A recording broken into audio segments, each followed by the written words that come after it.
Hello, my name is Kembra Fowler, and I'm here at the Whole Gallery, located on Bowery in New York City. And I've asked an old friend and an artist I really love and admire, Matthew Stone, who's here in his art exhibit. We're sitting together. Thanks for being here and letting us film you. Matthew Stone, Staggered Paintings.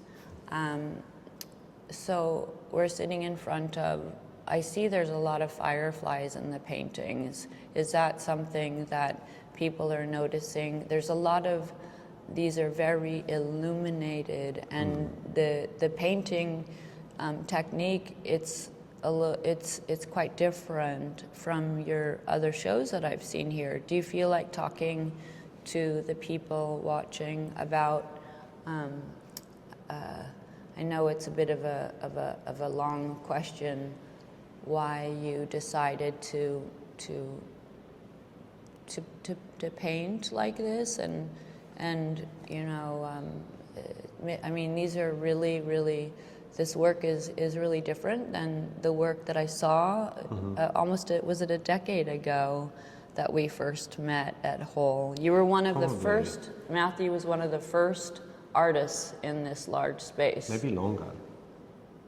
My first show here was in 2011, and that was Optimism as Cultural Rebellion. Optimism as Cultural, yeah. That was the title of my first exhibition. Yes, a very a title that has you could name every single show of yours. Optimism is Cultural Rebellion. But remember how much controversy that caused when you had that? I remember everyone was so it instigated a lot of conversations. Yeah. I think people have different relationships to the word optimism, but I think for me it's like, without that, I kind of fall apart a bit, I guess. But yeah, so we probably met around that time. I do too. People tease me about being optimistic. Right. There are people that I know, I'm from Los Angeles, California, and I always felt really out of place in academic East Coastness. Right. Okay. Yeah, I mean, I've gone through different phases with it. I think I coined the term in 2004, and it was like very culturally out of step at the time, even then. And I think we go through waves. Like, I think with Obama's Hope campaign, that felt related in terms of like cultural acceptance, but also recently a lot of people have been talking about the importance of hope politically. But I think it's like, in many ways I can't help but be an optimistic person. It seems to be my nature. But it is definitely something that I felt like I've had to create rather than, yeah. It's worth fighting for. Well, I think there's this feeling that it can be a naive position somehow, that it's sort of like denying political realities. But I think it's much more about, it's not necessarily like assuming that everything's just going to turn out okay, because like, I think probably statistically pessimists probably predict the future with more accuracy. But I think like optimism is maybe more about creating the future. And it's like you have to have a vision of what you want or how you want to feel. It just makes it more likely that you might create that. Well, artists are supposed to be the visionaries of the culture, so we can't create if we're dead or have no place to live and work. Right. And do they have the term in England? Do they have the term vanilla in England? Yeah. People are always assuming that optimism is for people that are vanilla or light. Okay. And I always like the term dark vanilla. Like, you can't really have you can't have life, and you can't continue or create, I agree, without a measure of hope, you know. And I do agree with you, politically right now, and a lot of young people that I speak to, they have absolutely nothing to look forward to. Right. Without hope and optimism. So many young artists are that question arises constantly. They're always asking, Interesting. what are you hopeful about? Right. Which is a really difficult question to answer in a way. It's Yeah. a complicitous question. Right. But I find a lot of hope in your paintings, and there's a lot of joy in, like, I got really excited when I saw the fireflies. Were you able to read the text that I sent you? It was about fireflies. It was about Alessandro Michele's and Pier Paolo Pasolini's. Pasolini had written about fireflies in the 40s. Right. And then Alessandro Michele, the Valentino designer, who is one of the only other artists that I know right now who's constantly speaking about the need for optimism and hope. Oh, interesting. The only other person besides you that I'm speaking to. I'm not joking, Matthew. I find that to be painful almost. You know? Yeah.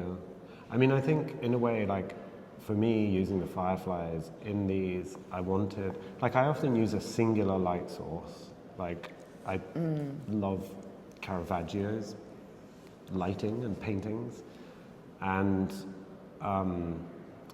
chiaroscuro, that sort of like deep, rich shadows, and then these sort of like muted highlights at the same time. It's like, it's a way of creating drama, but also of like deepening the sense of like form. You really see the shape of something when there's quite extreme shadows. It's a bit like the winter sun when it's lower in the sky.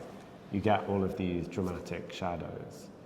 And it sort of, it makes you see the depth of an object within an image or in reality. And so the fireflies was like a way to introduce more light and a kind of magical sense of light. That wasn't gonna destroy the shadows. And it's funny because people have responded really favorably to them. But there was definitely a point when I was putting them in where I was like, it's like, is this gonna look like a Disney movie or something? But I think, I was with a friend and we went out at night for a walk recently, and there's this one particular oak tree which everybody is drawn to. Like, people come and stay at my house and then they're like, oh, I'm going off to see the tree. And we went to that tree and we sat underneath it. It has like a bracket fungi at the bottom, which is at the perfect height to be a little stool. So you can sit at the bottom of the tree with the trunk as your backrest. And we had sat there a while, and when we walked home, there were two glowworms in the grass. I've never seen a glowworm. It's unbelievable. They look like green LEDs. So, and it's like those moments are very magical. I totally agree. Yeah. Also, Matthew, you had, not to interrupt you, but you had spoken about using candlelight in this show, and I still think it's possible in some spaces for that to happen. Yeah. New York is a little bit fearful, and buildings in New York are fearful of fire, but I thought that was a wonderful idea, and it adds an element of nice smell as well with beeswax candles. But would it be rude to ask if we could walk around to look at some paintings? Not rude. Yeah. Can I ask how you decided to come upon this matte black room? Was it a fun decision putting together this actual room? Yeah, I mean, I think it came from... Should we start over here? Sure. It came from this initial idea of lighting the gallery solely with candles, which, for health and safety reasons, we didn't do in the end. Yeah. I liked the idea of there being a kind of like some sort of struggle to see the works, because I think often you're lighting an artwork and you want to give it the most neutral context. That's sort of maybe what a white cube is for, that the work becomes the focus. and very even lighting. But